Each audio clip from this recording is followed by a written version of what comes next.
It is taxation for the survival of a few who know Ruto. We are a nation with one of the best educated populations in Africa. Yet our young people, bright, creative, and full of potential, remain unemployed and disillusioned. Our graduates hawk goods on the streets, while unqualified cronies occupy top positions in government. This is not the Kenya we envisioned, or indeed that envisioned by our founding fathers. Our hospitals are understaffed and under-equipped.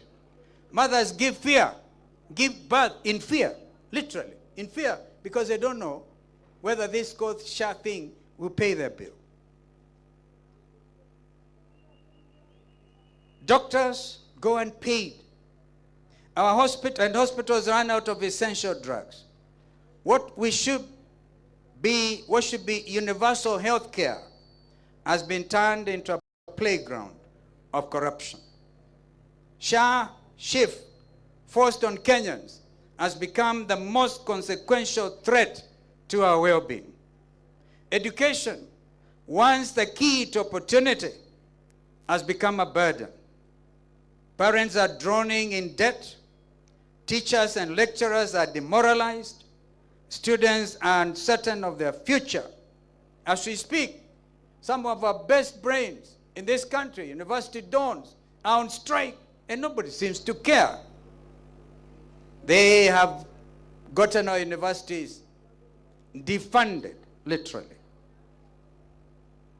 A government that toys with children's education has lost its moral compass. And what of our economy?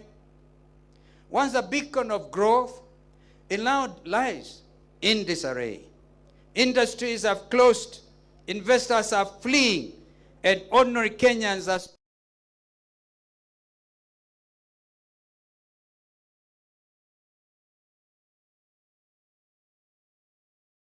and find doors shut and their jobs shifted to neighboring countries because of this regime's taxation policy.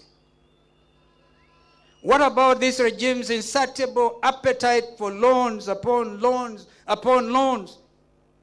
Kenya's public debt under this regime has become an albatross around our necks. They call it bottom-up economics. But what we see is bottomless corruption and a top-down greed. It is not an economic plan. It is an economic funeral, I dare say. This regime has attempted to capture all institutions to do their unconstitutional bidding. They have captured Parliament, and that is why today it stands impeached. They have tried to capture the media, and today we thank the majority of the press for not bowing to that pressure. That's why you are here today, and we are very proud of you. They have attempted to capture the judiciary. We ask you not to cede to these nefarious regimes' attempt to undermine you, for justice and truth are the common ties of society. Worse still is this regime's 3-year dismantle of our celebrated diplomacy. They condemn regional insecurity and neglect of the international community, all while they are linked to its escalation of wars in our region, the Democratic Republic of Congo, the Sudan in particular. This regime sells arms, and hear me, Kenyans, because it's a day to speak the truth for what it is. This regime sells arms and gets illegal gold in return. Honestly, what you are witnesses to is a horror movie directed by a know-it-all director who is a star and the supporting cast of his own show.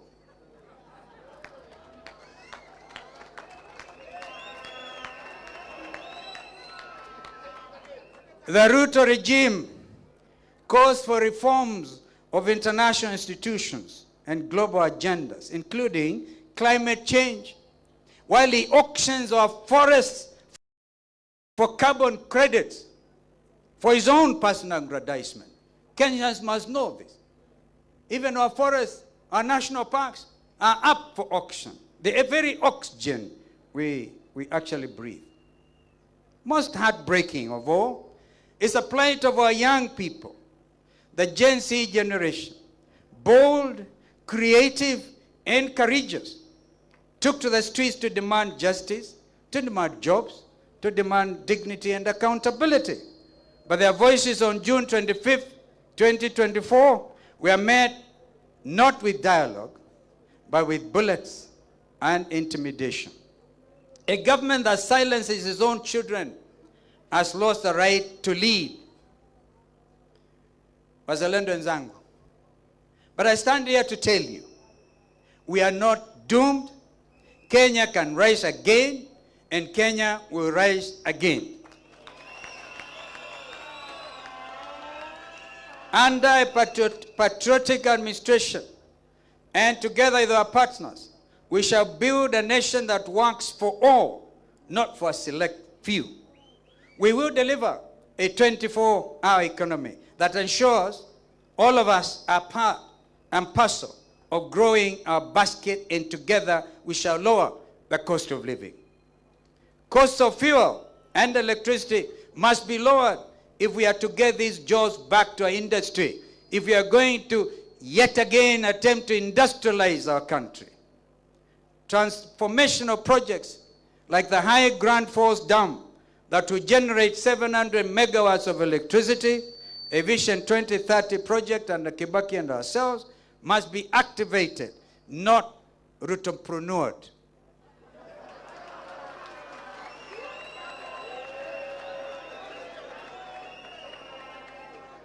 We will cut unnecessary taxes, such as a punitive affordable housing levy.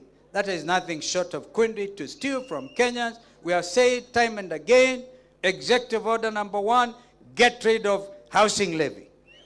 We will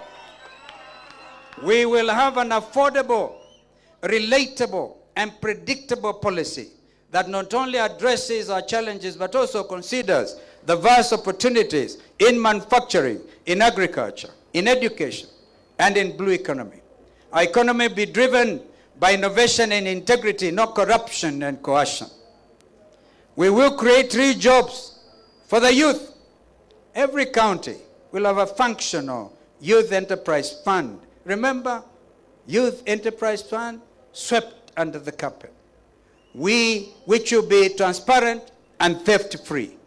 We'll establish technology hubs, create centers, and local industries to absorb young talent. Professionalism, not Rutoism, will get you a job. Wazalendo wenzangu, I promise you this. The Wiper Patriotic Front's Director of Elections will not become your next chairman of Kenya Revenue Authority. That will never. No child should ever be denied education because of poverty. We will fund our schools adequately, value our teachers, and recognize vocational skills alongside academic qualifications. Real education, not those fake self-appointed degreeship, but must once again be the bridge to opportunity. Our patriotic administration will restore dignity and meaning to our schools and our universities. We will not be a striking nation. We shall be a working, dignified nation. We will deliver affordable, quality health care for all. Medicines will be available in every hospital, and our healthcare workers will be respected and fairly compensated. Health will not be a privilege. It is a right, and indeed an Article 43 right of our Constitution. We will build a just, safe, and united Kenya. Police brutality, obviously, will end. In fact, I think it has ended today, because if anybody had wanted to bring goons here, it can't work.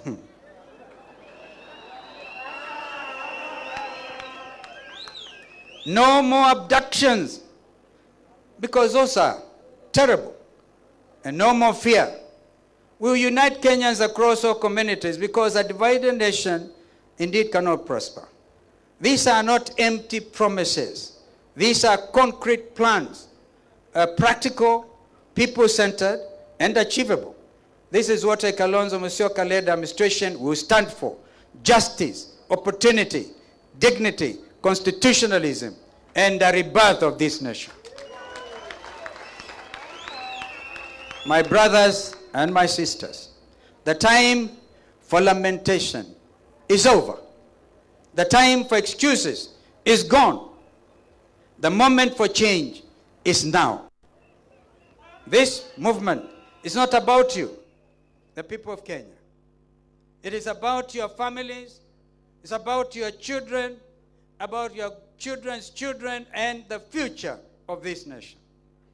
Ruto ordered you to be shot not in the head, but in the legs, because you dared to exercise your constitutional rights. I urge you, fellow Kenyans, and the Gen Zs, and the young Kenyans, I urge you today to shoot Ruto at the ballot.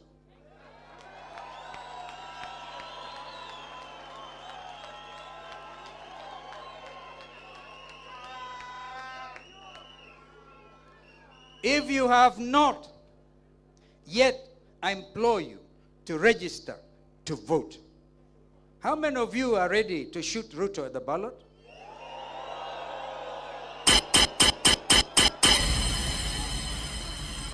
This is what will make Ruto one term. Komboa Kenya. Komboa Kenya. Harambee. When we rise together, no mountain is too high. When we rise together, no government can suppress us. When we rise together, Kenya will rise again. Are you ready for change? Yes. Are you ready for justice? Yes. Are you ready for a better Kenya? Yes. Then let us rise up together. Wazalendo wenzangu, this is our moment. We cannot allow despair to kill our dreams, no exceptionally corrupt and insensitive leadership to steal our future. We will build a Kenya where leadership is honest, justice is real, and opportunity, as I said, is equal.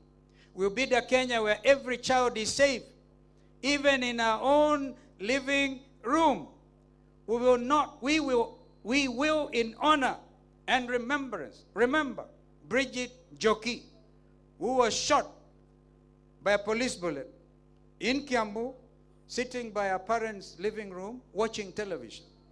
And she got killed, shot. So even our living rooms are not safe.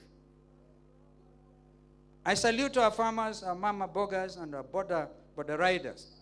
The border riders actually escorted me this morning. I thank you. The true backbone of this country. I celebrate our youth, the beacons of hope will keep faith alive. From Lamu to Kiambu, from Musyoka to Bungoma, from Nairobi to Kisumu, from Wote to Turkana, from Tharaka to Kajiado, from Mombasa to Meru, and from Sugoi to Seikuru. We all deserve dignity, justice, and honest leadership. Together, we shall